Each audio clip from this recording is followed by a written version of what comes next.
Hello दोस्तों, आज है हमारे ब्लॉगर कोर्स का 9th वीडियो और इस वीडियो में हम आपको सेटिंग्स के बारे में बताएंगे। तो चलिए जानते हैं ब्लॉगर की सेटिंग्स के बारे में। तो यहाँ सबसे पहले टॉप से स्टार्ट करते हैं। तो टॉप से स्टार्ट अगर करेंगे तो यहाँ पे आपके ब्लॉग का टाइटल है जो कि ये यहाँ पे दिखता है। अगर इसको मैं व्यू करूँ ब्लॉग को तो ये कुछ ऐसा दिखता है।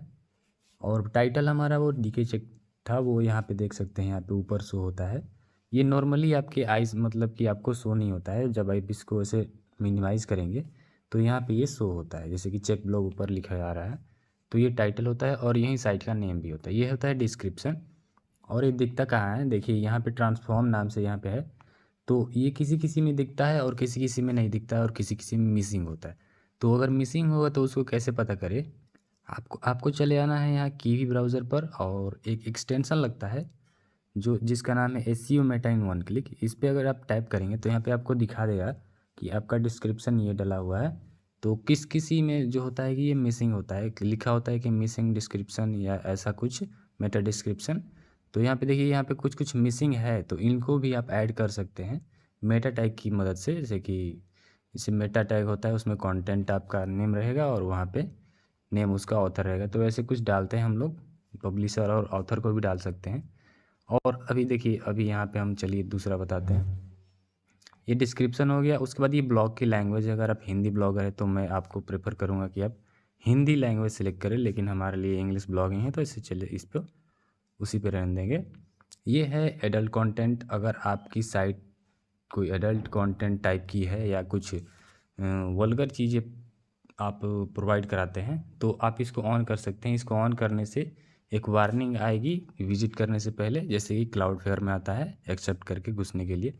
इसके बाद गूगल मेजरमेंट आईडी, देखिए ये होता है आपकी इसकी जो है इसकी एनालिटिक्स को शो करने के लिए, जो कि ये वाली आईडी होती है, देख सकते हैं। ये एक मेज़रमेंट आईडी होती है, ये सेम यहाँ पे भी लगी होती है। तो इस स्क्रिप्ट, ये मेन स्क्रिप्ट होती है आपकी टॉप की, और ये जो है आपकी रेंडर वाली स्क्रिप्ट है कि आपको यहाँ पे ये इन्फॉर्मेशन वहाँ पे प्रोवाइड करानी है। तो वही मेज़रमेंट आईडी को आप यहाँ पे कॉपी करके यहाँ पे सेव करेंगे। और जब भी आप इसको विज़िट करेंगे ना, तो उसके बाद जितना भी आपका जिस पोस्ट पे जाएंगे उस पोस्ट पे आपको गूगल एनालिटिक्स में शो होगा। मैं दिखाता हूँ कैसे। यहाँ पे देख सकते हैं रियल टाइम 1 यूज़र है और जो कि मेरे ये उसी वाले एनालिटिक्स आईडी पे अवेलेबल है। और यहाँ पे देख सकते हैं नाम लिखा रहा है 1UI। और हम आपको यहाँ पे खोल के दिखा दें तो यहाँ भी 1UI का हमने पोस्ट खोल के रखा है। तो यहाँ से आपने देख लिया कि आप अपने वेबसाइट में एनालिटिक्स कैसे ऐड करेंगे। ये जो होता है ये थीम में स्क्रिप्ट लगा हुआ है, जिसकी वजह से ये इसको फैच करके बता दे रहा है कि हाँ चलिए आपका ये पोस्ट यहाँ पे है। तो हम आपको यहाँ पे दिखा देते हैं रिजल्ट आपका कि आप इस पेज पे है, यहाँ पे है, इतने टाइम तक रहे। तो ये सब एनालिटिक्स का काम होता है। तो यहाँ से आप उसकी आईडी को, मेजरमेंट आईडी को डाल करके अपना काम निकाल सकते हैं। ये फेविकॉन है। फेविकॉन कुछ नहीं होता है, एक आइकन होता है। जैसे कि देखिए ये अभी ब्लॉगर का आइकन है, यहाँ पे आपको दिख रहा होगा।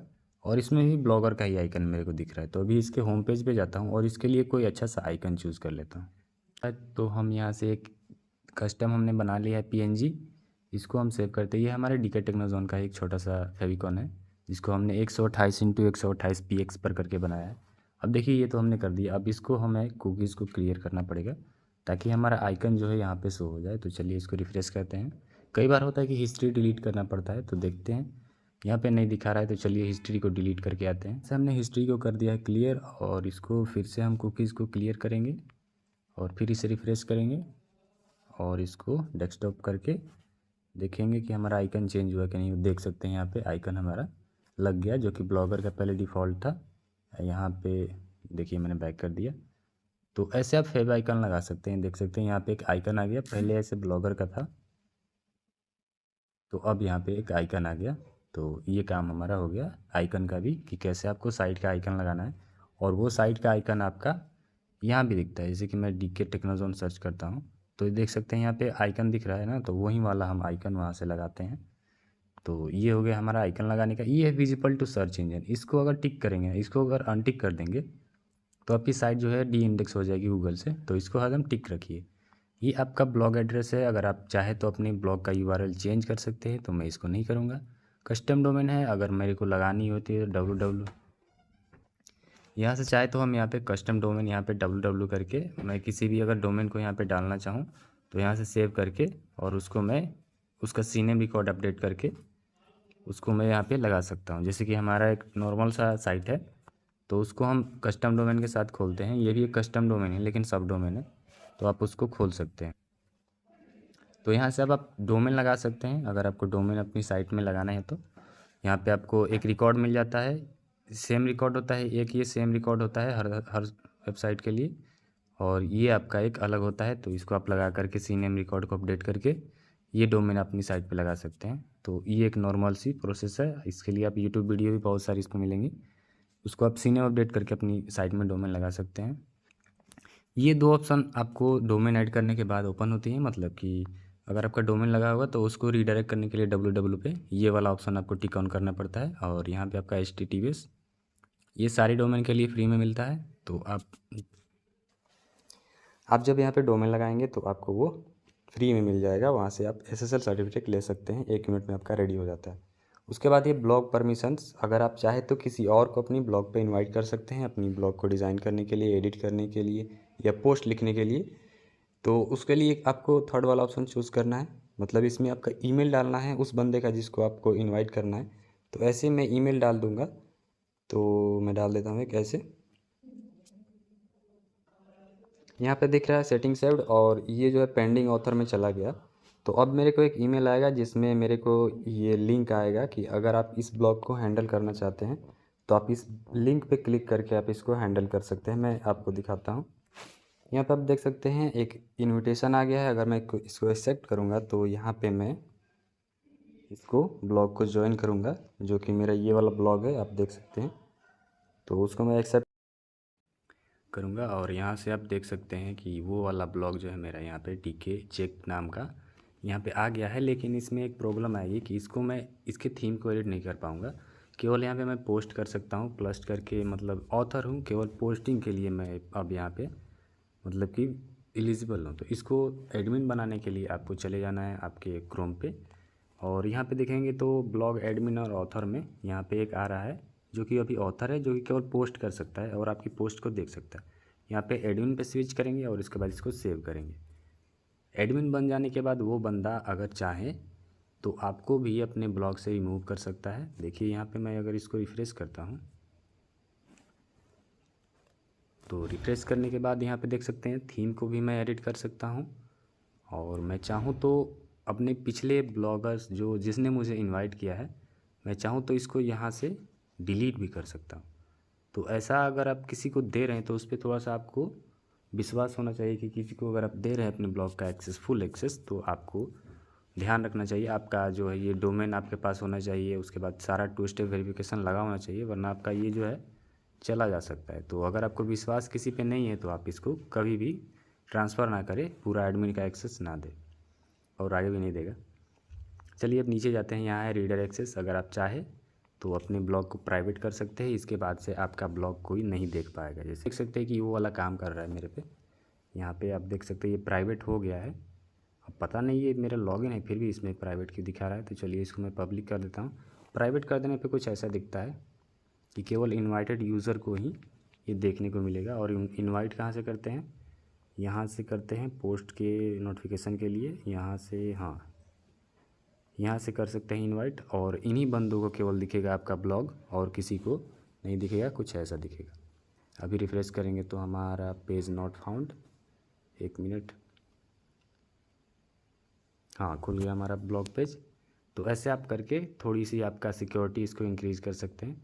और ये वाला अगर आप चाहें तो दोनों को ऑन कर सकते हैं। ये न्यू अपडेट में आया था ब्लॉगर के, तो आप इसको ऑन कर ले। इससे थोड़ी सी स्पीड बढ़ेगी और कुछ नहीं होगा। इसके लिए हमने वीडियो बना रखा है। ये है एम्बेडेड लोकेशन। अगर कमेंट को आप अगर किसी पॉपअप में लेना चाहते हैं तो आप पॉपअप में भी ला सकते हैं। अभी नॉर्मली एम्बेड है, मतलब कि का मतलब ये होता है कि ये जो है एम्बेड रहेगा।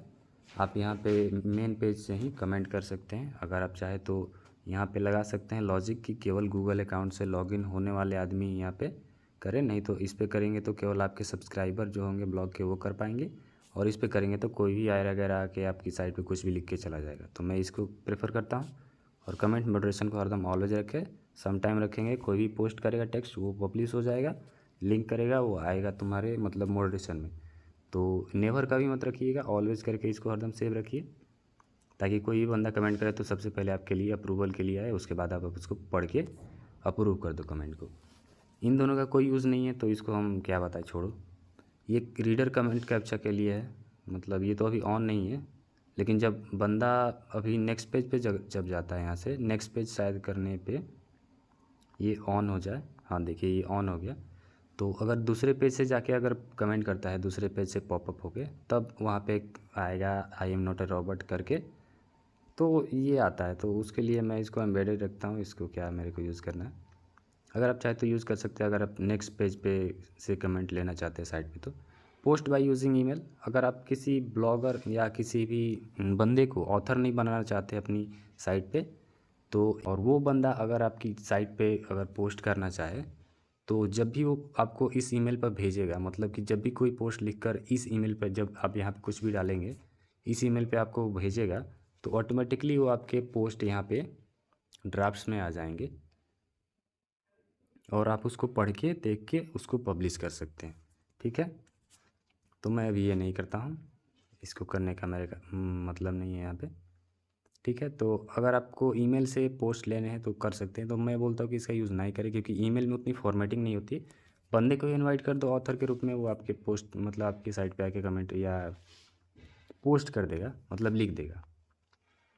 अब देखो पोस्ट नोटिफिकेशन है, अगर आप किसी को पोस्ट नोटिफिकेशन या पूरा पोस्ट ही ईमेल पे भेजना चाहते हो, तो यहाँ पे उसका जैसे टाइप करेंगे ईमेल, और आपका उसके पास एक ईमेल मतलब सब्सक्राइब करने के लिए जाएगा, आपके ब्लॉग को वो सब्सक्राइब करेगा। आपके जितने भी नए नए पोस्ट होंगे नए नए, वो सारे के सारे उस पर पूरे के पूरे चल जाएंगे। तो इससे कुछ फ़ायदा नहीं भी होता है, मैंने देखा है ट्राई करके, पूरा पोस्ट ही चला जाएगा, तो वो ईमेल से ही पढ़ लेगा, आपके ब्लॉग पे क्यों आएगा। तो इसका मतलब भी, इसका भी थोड़ा सा कम ही यूज़ है। तो इसमें भी और कुछ नहीं, इनवाइट टू कमेंट्स, कमेंट का नोटिफिकेशन दूसरे को क्यों दे। अब यहाँ पे टाइम आता है, इसमें आप ढूंढ कर यहाँ पे कोलकाता स्टैंडर्ड टाइम 5:30 बजे मतलब कि इसको सेट कर लेना है। ये है डेट टाइम। अगर आप नॉर्मली ऐसे रखते हैं तो आपकी ब्लॉग पे भी कुछ ऐसे ही दिखेगा। जैसे देख सकते हैं जून यहाँ पे करके दिख रहा है, तो ये इसको दिखाने के लिए होता है।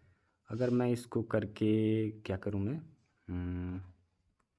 केवल ये कर दूँ, तो मैं देखता हूँ यहाँ पे चेंजेस, यहाँ देख सकते हैं बाय धनजी राइडर, और ये अभी जून पे ही है। तो ये हमारे लेआउट से सेट है, आप चाहे तो उसको कर सकते हैं। मैं यहाँ पे वही वाला कर देता हूँ संडे, ताकि पूरा डेट अच्छे से क्लियर रहे सेटिंग्स को। ये टाइम स्टैम्प फॉर्मेट है, तो मैं इसको चेंज करके देखता हूँ, शायद यहाँ से चेंज हो जाए।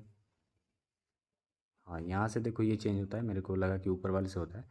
तो टाइम स्टैम्प ऐसे आप दिखाना चाहते हैं या किसी भी तरह से दिखाना चाहते हैं, तो यहाँ से चेंज कर सकते हैं। ये आपका चारों ओर मतलब कि रहेगा, वैलिड रहेगा आपके ब्लॉग पर भी। यहाँ पे ऐसे रिफ्रेश करेंगे तो यहाँ पे इसका टाइम स्टैम्प का जो कमांड है, वो क्वेरी है, वो थोड़ा सा चेंज हो जाता है, और यहाँ से आप उसको कर सकते हैं। ठीक है, चलो ये कमेंट वाला है, किस बंदे ने कब कमेंट किया है ये दिखाता है, तो मेरे को लगता है ये नीचे दिखाता होगा। चलो उसको छोड़ो, वो कमेंट के लिए है, कमेंट का डेट कब है वो दिखाता है कि हाँ इतने टाइम पे कमेंट हुआ है, और कुछ नहीं। ये है मेरा टैग। मेरा टैग भी एक तरह से डिस्क्रिप्शन ही है जो सबने टॉप पे डाला है, और यही जो है आपकी साइट को दिखाता है। जैसे कि मैं यहाँ पे दिखाऊँ करके अपनी साइट को सर्च करके, तो ये जो है ना मैंने डाला है मेटा डिस्क्रिप्शन में, तब जाके यहाँ पे दिख रहा है। ठीक है, तो आप अपने ब्लॉग के सर्च रिजल्ट में जो भी दिखाना चाहते हैं वो यहाँ पे डालिएगा। ठीक है, आपकी ये कस्टम 404 है। तो कस्टम 404 क्या होता है कि मान लो कि कोई भी लिंक अगर ब्रोकन हो जाए, तो वहाँ पे ये लिखा आ जाएगा, ये लिंक गलत है, ये रॉन्ग है, ऐसा। ठीक है, तो यहाँ पे मैंने सेव किया इसको, देखो। अब मैं अपनी ब्लॉग को विज़िट करूँगा, मान लो किसी पोस्ट पे गया और मैंने किसी कारणवश इस पोस्ट को डिलीट कर दिया, तो उसका यूआरएल तो चेंज होगा ना भाई। तो ऐसे चेंज हो गया कुछ भी, तो देखो यहाँ पे लिखा आ गया ये लिंक और रॉन्ग है। तो आप यहाँ पे इमेज भी डाल सकते हो यहाँ 404 के रूप में, और आपको वो मैसेज यहाँ पे शो होगा, और कुछ नहीं है इसका काम।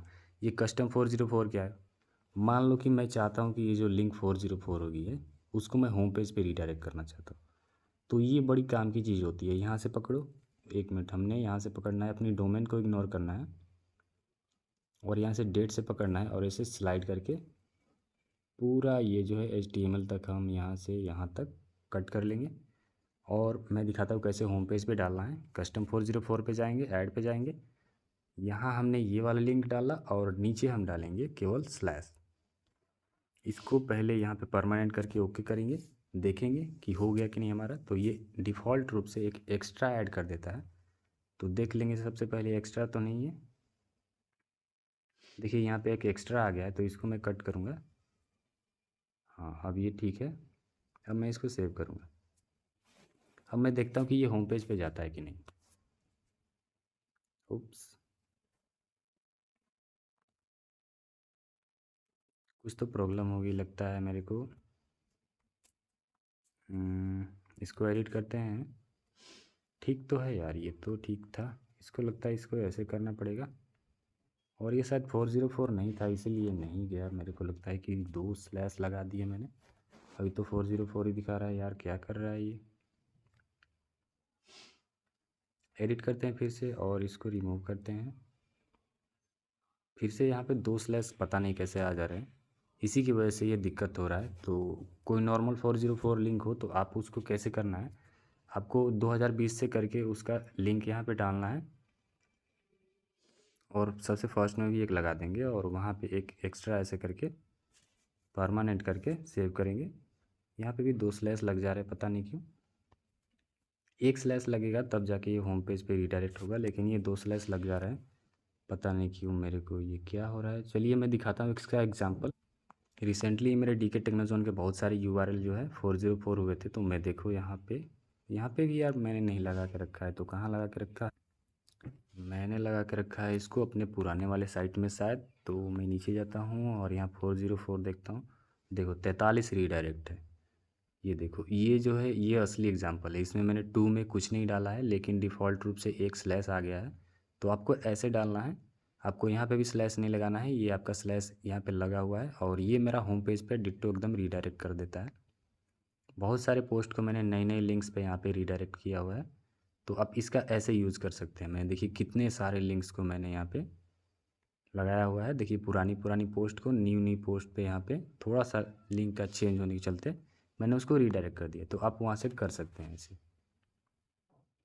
तो अभी मैं यहाँ से सब हटाता हूँ और ये हमारा कस्टम रीडायरेक्ट, इसमें पता नहीं कैसे 2 स्लैश ऐड हो जा रहे हैं। आपको एक करना है, उसके बाद सेव करना है, ठीक है। आप समझ जाइए, ये नॉर्मल सा प्रोसेस है किसी को भी मतलब रीडायरेक्ट करने के लिए। कस्टम रोबोट TXT है, उसके क्रिएट करने के लिए आपको चले जाना है रोबोट TXT जनरेटर। मैं बता देता हूँ जनरेटर, और यहाँ पे किसी पे भी चले जाना है और अपनी वेबसाइट का मेन URL यहाँ से कॉपी कर लेना है और बस यहाँ पे जाना है और यहाँ पे अपना लिंक डाल के यहाँ से इसे पेस्ट करना है और यहाँ पे लिख देना है sitemap.xml। बस यहाँ से कुछ नहीं छोड़ना है, मतलब कुछ भी छेड़ना नहीं है। बस यहाँ से क्रिएट रोबोट TXT पे करना है।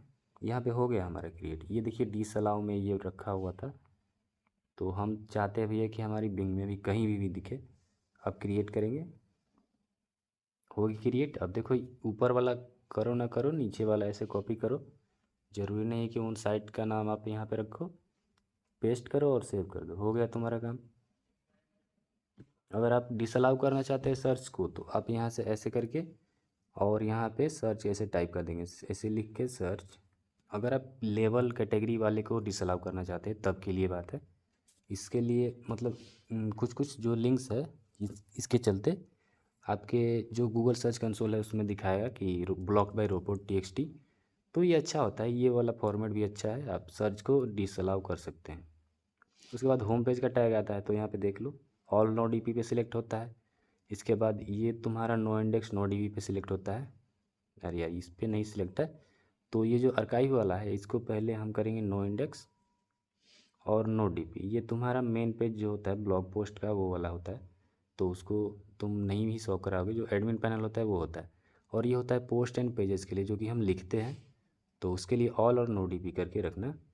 इन सब पे ज़्यादा ध्यान नहीं देना। इसी के नीचे गूगल सर्च कंसोल का बटन है, इस पर क्लिक करेंगे तो आपकी जो कनेक्टेड साइट होगी वो यहाँ पे लेके आपको दौड़ा के लेके चला जाएगा, तो आप वहाँ से सर्च कंसोल को मैनेज कर लेंगे। अब यहाँ पे देखो इसमें जो होता है कस्टम एड्स टी होती है, मतलब कि बहुत सारे एड्स के टी होते हैं। एडसेंस भी अपना देता है एड्स.txt, या फिर कोई नया नया जो आप लगाते हैं होलीवन मीडिया या किसी और भी एड्स के जो होते हैं वो अपना खुद का रोबोट.txt देते हैं। 10 लाइन, 20 लाइन, 50 लाइन, कुछ 1000 लाइन के देते हैं। तो यहाँ पे देख सकते हैं कितना ज़्यादा लाइन को ऐड करने के लिए स्पेस दिया गया है, 50,000 दिया गया है। तो ये एडसेंस का तो होता है आपका 20-30 लाइन, मतलब 20-30 अक्षर का होता है। बहुत सारे एड्स होते हैं उनका होता है, मतलब बहुत सारे जो कनेक्शन होते हैं बहुत बहुत कंपनियों से। यहाँ पे देखिए मैनेज ब्लॉग में अब आते हैं। यहाँ पे आप इंपोर्ट करके आप नॉर्मली जो यहाँ पे पोस्ट है सबको इंपोर्ट कर सकते हैं, और बैकअप करके आप इसी का बैकअप ले सकते हैं। तो मैं दिखाता हूँ कैसे होता है ये। बैकअप करेंगे आपके ब्लॉग का, पोस्ट का, सारे का बैकअप आ जाएगा। 460 KB का बन रहा है अभी। अब यहाँ पे नज़र दौड़ाइए, केवल 6 पोस्ट है, ठीक है। सारे पोस्ट के बैकअप है। मैं यहाँ पे क्लिक करूँगा और पोस्ट टाइप करूँगा बस। देखो मैं अपनी पोस्ट का बैकअप लेते रहता हूँ, तो इसका मैं डालता हूँ। एक छोटा सा पोस्ट मैंने एक्सपोर्ट करके रखा था, तो बस उसी को ट्राई करके देखता हूँ कि मैंने अभी जो है नॉर्मली एक पोस्ट को इंपोर्ट किया है, दूसरी की साइट की पोस्ट को इंपोर्ट किया है अपनी वेबसाइट पे। और मैं देखूँगा कि यहाँ पे मेरे को पोस्ट देखने को मिलेंगी, केवल 6 पोस्ट्स थी वहाँ पे। और यहाँ पे देख सकते हो कुछ नए नए पोस्ट यहाँ पे आ गए हैं। ये कुछ इंस्टाग्राम के पोस्ट है, अभी देखना यहाँ पे अपडेट होंगे। तो भाई कहाँ से आ गया, यहाँ पे 6 है, अभी देखना ये 20 पोस्ट होगी। तो यहाँ से आप इंपोर्ट कर सकते हो। देखो मैंने फ़िल्टर भी मतलब भेजता हूँ मैं, इंस्टाग्राम के खुद के फ़िल्टर जो थे बनते हैं, तो वो भी हम सेल करते हैं यार। तो अगर किसी को फ़िल्टर बनवाना हो तो कांटेक्ट कर सकता है इंस्टा, व्हाट्सएप या कुछ भी साइट से। तो चलो इस सब से मेरे को नहीं मतलब है, अभी बताने का नहीं है। तो अभी हम बता रहे थे इंपोर्ट और एक्सपोर्ट का ऑप्शन। तो एक्सपोर्ट का आप समझ गए, एक्सपोर्ट मतलब आप अपनी पोस्ट को एक्सपोर्ट कीजिए, और इंपोर्ट का मतलब कि किसी भी ब्लॉग के कंटेंट को यहाँ से इंपोर्ट करके उसकी फ़ाइल को इंपोर्ट कर लीजिए। एक्सपोर्ट करेंगे तो आपका एक XML फाइल बनता है ऐसा कुछ, और इसी को भी आप दूसरे ब्लॉग पे जाके इंपोर्ट वाले पे क्लिक करके इंपोर्ट कर सकते हैं। अपनी ब्लॉग पे सारे पोस्ट को ला सकते हैं एक क्लिक में। इसको आप रखिए, आप फुली रखिए, और कुछ इसमें नहीं है। ये टाइटल इनक्लोजर लिंक क्या है, ये जो यूज़ होता है ना, ये डाउनलोड और डेमो बटन जो होते हैं उसको यूज़ करने के लिए होता है। जैसे कि मैं अभी जाऊँ किसी भी एक किस पे जाऊँ मैं, हाँ देखिए कोड कॉनियन की वेबसाइट है, कोड कॉनियन कॉनियन। तो देखो इस पे कैसा होता है, इस पे जो होता है ना लिंक लगा होता है। जैसे कि होम पेज पे मैं जाऊँगा, तो यहाँ पे देखो कुछ भी सर्च करता हूँ मैं, यहाँ पे आप डेमो और ये लाइव प्रीव्यू और बाय का बटन देख रहे हैं, तो वो आपका इसी से बनता है, टाइटल इनक्लोजर लिंक से। ब्लॉगर में भी ये मुमकिन है। और बहुत सारी थीम सेलिंग की साइट्स जो मैंने खुद बनाई हैं, जैसे कि मैं एक दिखा देता हूँ। ये वाला है, तो ये वाला मैंने खुद ऐसे ही टाइटल इनक्लोजर लिंक की मदद से ही बनाया है। देखिए यहाँ पे देख सकते हैं डेमो, डेमो पे मैं अगर क्लिक करूँगा तो ये इसका डेमो वाला लिंक खुलता है, और डाउनलोड पे क्लिक करूँगा तो ये एक बिटली का या GP लिंक का खुलता है। तो ऐसे भी आप बना सकते हैं नॉर्मली। इस पर बंदा क्लिक करके बिना पोस्ट को पढ़े हुए डेमो और डाउनलोड ले सकता है इस टेम्पलेट का। तो इसके लिए यूज़ होता है ये टाइटल इनक्लोजर लिंक। ये होता है यूज़ ब्लॉगर ड्राफ्ट को टर्न ऑन करेंगे तो अगर आप किसी पोस्ट को लिखेंगे तो वो सेव होते रहता है। किसी भी अगर पोस्ट को आप लिखने जाएंगे और कुछ भी यहाँ पे टाइप करेंगे तो यहाँ पे देख सकते हैं ये वाला ब्लॉगर ड्राफ्ट ऑन होता है, यहाँ पे प्रोसेसिंग हो रहा है और ये सेव हो गया बस। और यहाँ पे है एडिट प्रोफाइल और व्यू प्रोफाइल। अगर आपकी प्रोफाइल है तो आप यहाँ से एडिट कर सकते हैं। यहाँ से अगर आप चाहें तो उसको गूगल में सर्च कर सकते, मतलब दिखा सकते हैं। इस पर क्लिक करेंगे तो आपकी प्रोफाइल कोई नहीं देख पाएगा, एकदम प्राइवेट हो जाएगी। यहाँ पे क्लिक करेंगे तो पूरी गूगल में आपको सर्च करके इस प्रोफाइल के नाम से ले सकते हैं, मतलब आप आ सकते हैं। ये आपका सर्च डिस्क्रिप्शन है थोड़ा सा, आप इसमें कुछ भी अपने बारे में लिख सकते हैं। और अगर आप चाहें तो ऑक्यूपेशन लिखिए, कंट्री लिखिए, कुछ भी लिख सकते हैं, सिटी टाउन कुछ भी, मतलब आपको देना हो दीजिए, नहीं देना हो मत दीजिए। आपको ये डिस्प्ले नेम जो है आपको पोस्ट में दिखता है, बस इसका यही यूज़ होता है। नहीं तो वहाँ पे एक यूज़र दिखाएगा, तो आप नाम रख लीजिए, फ़ोटो रखना हो रखिए, नहीं तो मत रखिए। व्यू प्रोफाइल पे क्लिक करके आप अपनी प्रोफाइल को देख सकते हैं। इसमें कुछ ज़्यादा नहीं है। यहाँ पे देखिए इतने सारे साइट्स हमने यहाँ पे बना के रखे हैं। यहाँ पे आएंगे तो आपकी मेन साइट दिखने को मिलती है, क्योंकि मैंने अपने टेलीग्राम का लिंक लगा रखा है ग्रुप का, और कुछ नहीं। यहाँ पे व्यूज़ देखने को मिलता है, कितने लोगों ने इसको विज़िट किया है, और कुछ नहीं। नीचे भी देख सकते हैं थोड़ा मोड़ा जो हमने वहाँ पे डाला था वो सारा का सारा यहाँ पे दिख रहा है।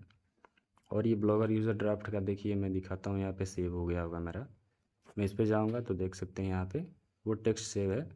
तो ये होता है यूज़ ब्लॉगर ड्राफ्ट का मतलब। तो आशा है आपको समझ में आ गया होगा सेटिंग्स। और अगले वीडियो में हम इसको कवर करेंगे और कुछ नहीं है अब उसके बाद। तो लास्ट वाला वीडियो बनेगा 1-2 दिन के बाद। ये इस वाले वीडियो में थोड़ा सा लेट हो गया था क्योंकि तबीयत मेरी ख़राब थी।